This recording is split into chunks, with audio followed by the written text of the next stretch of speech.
কি হচ্ছে একটু বলে দে। Nail extension.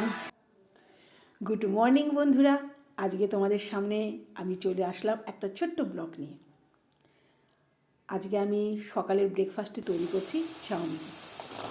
আমার মেয়ের দুই বান্ধবী এসছে, আর আমার হাতে চাউমিন খেতে সিমরান খুব ভালোবাসে। প্রায় বলে কাকিমা চাউমিন করে খাওয়াও, চাউমিন করে খাওয়াও। আমি বললাম ঠিক আছে, আজকে তোদের চাউমিন করে খাওয়াচ্ছি। তা ওদের জন্য বানিয়ে নিলাম চাউমিন। যেহেতু শীত, তাই নানান ধরনের সবজি দিয়ে চাউমিন বানিয়ে নিলাম। এখন ওদের গরম গরম পরিবেশন করব। আজকে সারাদিন প্রচুর কাজ আছে, তার মধ্যে ওরা তিনজনে ঘরের মধ্যে দরজা বন্ধ করে কি করছে সেটা তোমরা দেখতেই পারবে। এখন ওদের টিফিনটা গিয়ে দিয়ে আসি। নিয়ে আসলাম টিফিনটা। কি আনন্দ! এটাই হচ্ছে মেয়েবেলা, মেয়েদের ছোটো ছোটো আনন্দ। এটাই ওদের কাছে অনেক পাওয়া। তা আমি বললাম ঠিক আছে, তোর ইচ্ছা ছিল তুই পূরণ কর। তাই মেয়ের একটা ছোট্ট ইচ্ছা আজকে পূরণ করা হলো। আমার টাকা না, ওর টাকায়। কি হচ্ছে একটু বলে দে। Nail extension. চান করেছিস আজকে? আমার মা ব্লগার, বুঝলি? এরকম কেন বলা? গরম গরম খেয়ে নে, হ্যাঁ হয়ে গেলে। কিছু বলিস তুই? Third year. বাহ, খুব ভালো, দেখে মনে হচ্ছে না। আমি তোকে বললাম না যে আমাকে কেন স্পেন্সার থেকে বার করে দিয়েছে। তুই কিনতে দিলি? হ্যাঁ, তুই কিনতে দিলি? কিছু কিনতে না, দেখতে গেছিলাম। কি দেখতে গেছিলাম? আচ্ছা কেমন হয়েছে একবার বলে দে, কেমন হয়েছে বল। অনেক দিন ধরেই মেয়ে বলেছিল, মা আমাকে দেবে এইগুলো করতে। তা আমি বলেছি না, এগুলো করিস না, আমার ঠিক ভালো লাগে না। অরিজিনাল নিজের নখটাই সব থেকে ভালো। যাক, মেয়ে বড় হয়েছে, সব কিছুতে তো বারণ করা যায় না। তা নিজেই বললো, মা আমি আমার টাকায় করব, তোমাকে টাকা দিতে হবে না, আমার এই ইচ্ছাটা পূরণ করো। আমি বললাম ঠিক আছে কর।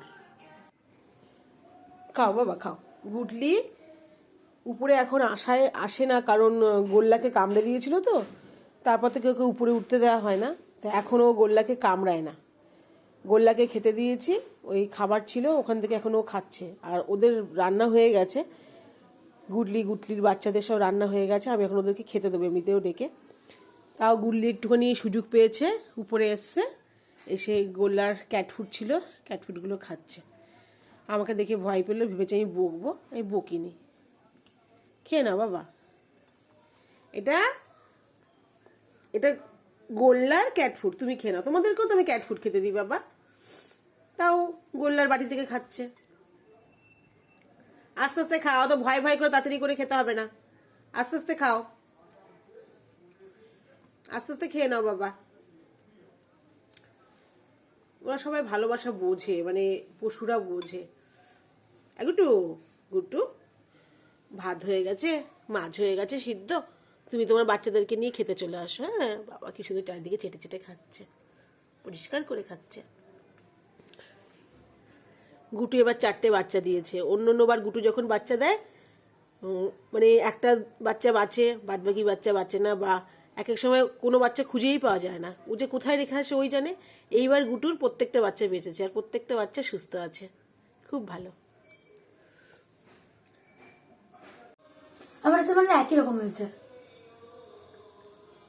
আর এই যে আর্টিস্ট হাই হাই, সব জায়গায় হাই। একটু কিছু বলে দে, হয়েছে? তোমার ব্লগের জন্য আমার একটা চুমুই কফি। বাবা আসছি আন্টি, হ্যাঁ। টাটা।